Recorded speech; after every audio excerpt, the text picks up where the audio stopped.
આવું સત્ય તમને આખા ગુજરાતમાં કોઈ નહીં બતાવે, જે આ વિડીયોના માધ્યમથી હું તમને બતાવવાનો છું. તો વિડીયો સંપૂર્ણ જોજો અને ખાસ તમારો વિચાર સ્વતંત્રપણે કોમેન્ટ કરીને જણાવજો. તો જો સરસ મજાના આપણા જ મકાન છે આવડા, બરોબર. સત્તામાંથી નેતા ઉતરે એટલે મકાન આપડા. ક્યાં હાલો પાછળ 37 રૂપિયામાં આપેલા છે આ ફ્લેટ. 37 માત્ર મહિને 37 રૂપિયા ભાડું. જનતા ભલે ને ગંદકીનો સામનો કરે, ખાડા ખડિયાવાળા રોડ રસ્તા જોઈ લે, આ બધા ધારાસભ્યોને આવા ફ્લેટ મળે. હો આ તો એક હાવત છે અમારો ગોપાલભાઈ, અમને આવડો બતાવવા આવે, બાકી ભાજપનો નેતા કોઈ તમને બતાવવા ન લાવે ભાઈ. જોઈ લો છે ને, જાહો જલાલી કાંઈ ઘટે જ નહીં ને. જોઈલા બધી મંત્રીની ગાડીઓ છો. હા એટલા માણસ લઈને આવ્યા ગોપાલભાઈ, જોઈ લો કે મોટી જાન લઈને આવ્યા ઘરે. આવો ધારાસભ્ય ન મળે તમે ગોતવા જાવ ને તોય તમને જોઈ લો 5 માણસ ઘરે લઈ જાય ને તો બારડી ધોકા નાખે. 200 માણસ ઘરે લઈને આવ્યા ગોપાલભાઈ છે ને. આ બધી ઇમારતો જનતાના ટેક્સના રૂપિયા બનેલી, જનતા વેરા ભરે એના રૂપિયા બનેલી. ધારાસભ્યો 38 રૂપિયા આપી દે ભાડે, ખાલી 38 રૂપિયા. હો પેલા 28 રૂપિયા ચડ્ડી આવતી હોય તો એને વધી ગયા. જોઈ લો છે ને જાહો જલાલી, આ અમારો ધારાસભ્ય છે ભાઈ. આમાં તો કાંઈ ન ઘટે.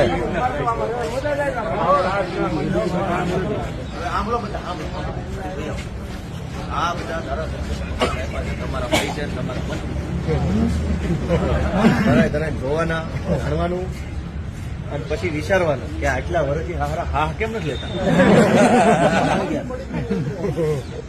ખાઓ પીઓ નાઓ ધો એશ કરો, વ્યવસ્થા છે. પબ્લિકના પૈસા બીજો કામમાં જોજો તમે, તમને ખબર પડે. આ કોઈ બતાવો ને, મેં કીધું ભલે આજે મુખ્યમંત્રી સાહેબ ને બધા બીજા 10 જણા જાઓ, 10 થોડા બધા જોવા મળશે. ભાજપ વાળા ભળી જાય ને તો એના કાર્યકર્તા વેન કરશે. ઓલા મારા દીકરા લાવશે નહીં. તો જોયું ને દોસ્તો, આ હતા ગુજરાતની વિધાનસભામાં ધારાસભ્યોને મળતી સુવિધામાંથી એક, કે જે આજે ગુજરાતના એ વર્તમાન સમયમાં 37 રૂપિયામાં એક સરખું વડાપાવ નથી આવતું, અને એ 37 રૂપિયામાં એક ધારાસભ્યને મહિનાનું રહેવા માટેનો આલિશાન એવો ફ્લેટ 37 રૂપિયાના ભાડા પેટે આ ગુજરાત સરકાર ધારાસભ્યોને આપે છે. વિરોધ નથી પણ વિચાર છે. નમસ્કાર દોસ્તો, હું છું આપનો યશકુમાર સોજિત્રા. આજે બદલાતા સમયની સાથે આપણે સૌએ એ વિક્ષેપમાં વિચાર કરવો પડશે કે એક બાજુ એવું કહે છે સરકાર કે મોંઘવારી વધે છે અને ભથ્થું વધારી દો ધારાસભ્યોનું. આવું હાલતા ને ચાલતા સદનની અંદર હાલતા બિલ આવે અને બિલમાં ચર્ચા અને વિમર્શ થાય, ત્યાં સત્તા વિપક્ષ કે પછી કોઈ અપક્ષ પદ કોઈ વિરોધ કરતા નથી અને બધા હામાં હા મિલાવે છે. દોસ્તો, આવું ક્યાં સુધી ચાલશે? અને આ 37 રૂપિયામાં મળતી નજીવી એક લુચ્ચી સુવિધા એ માત્ર ને માત્ર ધારાસભ્યોને, આવું કોઈ બંધારણમાં ઉલ્લેખ પણ નથી કે માત્ર આટલા દરે રાખવું. આ સર્વાનુમતે ચાલતી એક એવી બ્લન્ડર છે કે આજે ગુજરાતની અંદર એક ગરીબ માણસ, એક મધ્યમ વર્ગનો માણસ ભાડાથી પૈસા ચૂકવીને રહેવા માટે મકાન નથી મળતું. આજે સુરત, અમદાવાદ, રાજકોટ, વડોદરા, આણંદ એવા મેગા સિટીની અંદર 10-10 હજારના ભાડા આપવા છતાં એક રૂમ રસોડું માત્ર ને માત્ર ભાડે મળતું હોય. એ સમયની અંતર્ગત ધારાસભ્યોને માત્ર ને માત્ર 37 રૂપિયાના ભાડા પેટે ફ્લેટ મળે છે, તો ચર્ચાનો વિષય તો હોય જ. દોસ્તો, આજે જ્યારે મોંઘવારીના વધતા માર હોય, સમયની સાથે વધતા ભાવો હોય, આજે એક સિટીની અંદર તમે એક મકાન લેવા માટે થોડી મુશક્કત કરો, થોડુંક તમારી સેવિંગ જોડો તો તમને ખબર પડશે. રેવન્યુ ડિપાર્ટમેન્ટના અંતર્ગત સ્ટેમ્પના પૈસા, દસ્તાવેજના પૈસા, તમે એવું ઘણું બધું સાંભળ્યું હશે કે મકાનની નેટ કિંમત થતી હશે 35 થી 40 લાખ અને એના દસ્તાવેજની કિંમત થતી હશે માત્ર ને માત્ર 10 લાખનો દસ્તાવેજ. આ શું સૂચવે છે દોસ્તો? આ સૂચવે છે કાળો બજાર. તો રાજ્યમાં ચાલતી આવી કાળાબજારી કોના પાપે? શું ત્યારે આ ધારાસભ્યોને પોતાના માટે તો 37 રૂપિયાના ભાડા પેટે મળતા આલિશાન ફ્લેટ સમક્ષ કોઈ વિચાર થતો નહીં હોય કે આપણને તો આ સુવિધા 37 રૂપિયાના જોરે મળે છે, પણ આજે ગુજરાતનો એક મધ્યમ વર્ગનો માણસ, એક ગરીબ વર્ગનો માણસ કઈ રીતે પોષાતું હશે? આજે ગુજરાત રાજ્યની સરકારમાં ઘણા બધા લોકો બેરોજગાર છે. બેરોજગાર એ છે કે એટલા બધા લેવલે એમાં પ્રચ્છન્ન બેરોજગારી, સક્રિય બેરોજગારી, નિષ્ક્રિય બેરોજગારી, આ તમામ વાતના આવી ગયા. આજે થોડુંક એવું વૈશ્વિક હિલચાલ થઈ અને દુનિયામાં મંદીનો માહોલ ચાલુ, એમાં ભારતમાં રોજગારી ઉપર સમસ્યા.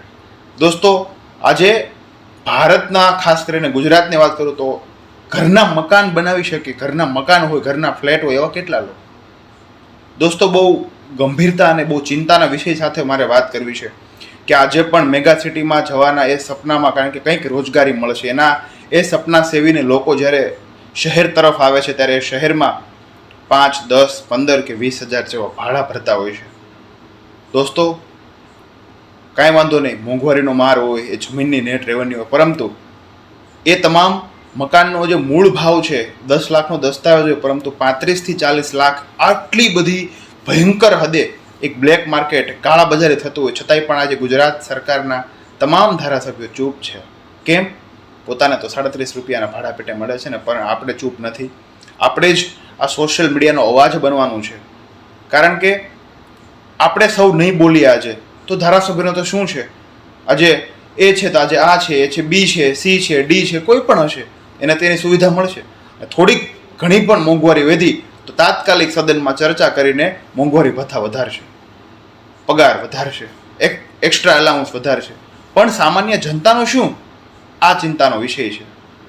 દોસ્તો, ગુજરાત સરકારમાં વિદ્યાર્થીઓ, એક વિદ્યાર્થી જ્યારે સરકારી પરીક્ષાની તૈયારી કરતો હોય ત્યારે તે કમાવા માટે કોઈ જોબ કરતો નથી, ત્યારે તે પોતે જે ઘરેથી માંગીને પોતાના જે પોકેટ મની યુઝ કરીને જ્યારે ભાડેથી બસ લઈને સેન્ટર સુધી પહોંચે છે ને, ત્યારે વિદ્યાર્થીને ખબર છે કે કેટલી વિશેષ શો થાય છે. એવા સમયમાં અભણ પણ ચાલે, 8 પણ ચાલે, 10 પણ ચાલે, ગમે તેવા ચાલે, ગુનાહિત ઇતિહાસ હોય તે પણ ચાલે, ધારાસભ્યમાં ચાલે છે.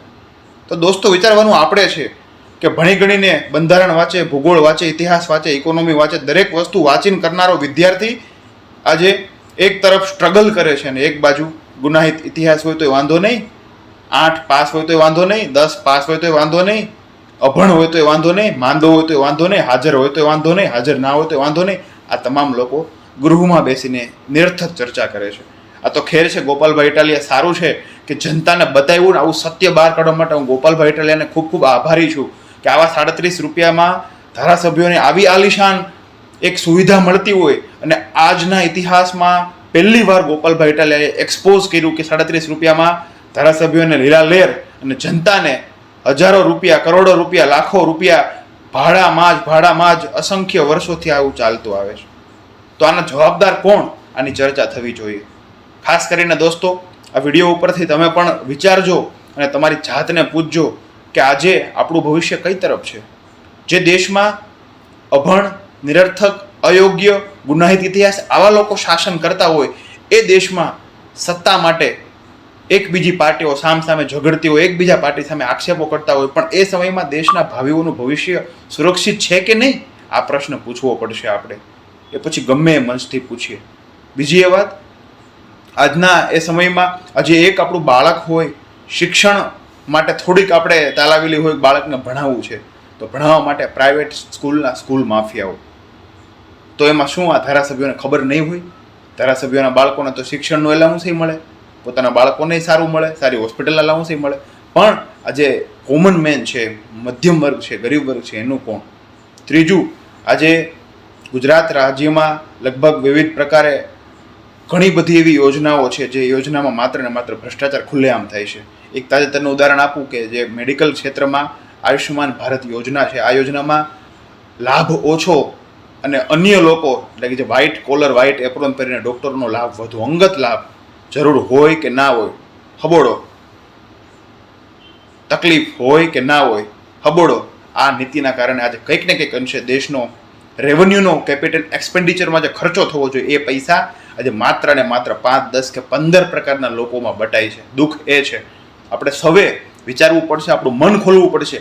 આપણે ફક્ત મધ્યમ વર્ગના છીએ, આપણે હેરાન થવાનું જ હોય, આમ છે, ન સરકાર અમીરોને કહી શકે છે કે ના અન્ય કોઈ લોકોને કહી શકે છે, આપણે મધ્યમ વર્ગ છીએ. આ બધી માનસિકતામાંથી બહાર આવીને આપણે સૌએ આપણા હક માટે, અધિકાર માટે બોલતા થવું પડશે, જાગૃત બનવું પડશે. વિવિધ પ્રકારની માહિતીઓ રાખીને આપણે જે તે જગ્યા ઉપર સવાલ કરવા પડશે. કારણ કે જે ગુજરાતમાં ફી રેગ્યુલેશન કમિટી, જે તાજેતરમાં ગુજરાતના શિક્ષણ મંત્રી રેવાબા જાડેજાએ એવું કીધું ગૃહના માધ્યમથી કે જો નિયત ફી કરતા જે FRC committee, fee regulation committee, એ નક્કી કરેલા ફી કરતાં વધુ જો કોઈ સ્કૂલ ફી વસૂલતા હોય તો પહેલી વખતમાં 5 લાખનો દંડ, બીજી વખતમાં 10 લાખનો દંડ અને ત્રીજી વખતમાં એ સ્કૂલ સસ્પેન્ડ. પણ આવું ખરેખર થાય છે ખરું? હું સૌથી વધુ સ્કૂલોના લિસ્ટ બનાવીને ગૃહમંત્રી અથવા શિક્ષણ મંત્રી કહે તો હું આપી શકું એમ છું, પણ શું મને સાંભળવાનો મોકો મળશે? શું મને સાંભળશે? આજે FRC કમિટી માત્ર ને માત્ર ચોપડે છે, પરંતુ ખરી વાસ્તવિકતામાં ગ્રાઉન્ડ ઉપર ઉતરે તો ખબર પડે. પણ ગુજરાત રાજ્યના વિધાનસભાના દરેક મેમ્બરો, ધારાસભ્યોને 37 રૂપિયામાં ઢીલા લહેર છે, તો ચિંતા છે ક્યાં? ખરેખર આ બધી વસ્તુ વિચારીને મને તો એવું મન થાય છે કે આપણે આપણા અવાજને મજબૂત કરીને આપણે વધુને વધુ લોકો સુધી પહોંચાડીએ. અને વિડીયોના માધ્યમથી અત્યારે દરેક લોકો, આ સોશિયલ મીડિયાના જમાનામાં દરેક લોકો સુધી આપણે વાતચીત આપલે થતી હોય. તમે પણ શું વિચારો છો? ખાસ અને ખાસ કોમેન્ટ કરજો. અને આપણી જાતને હવે મધ્યમ વર્ગને હેરાન થવાનું હોય આમાંથી બહાર કાઢીને આપણે પણ મજબૂત થઈએ અને આવનાર ભવિષ્ય, આપણા ભવિષ્યને પણ એક મજબૂત બનાવવા માટે મથામણ કરીએ. આભાર. અસ્તુ. જય હિન્દ, જય ભારત, જય જય ગરવી ગુજરાત.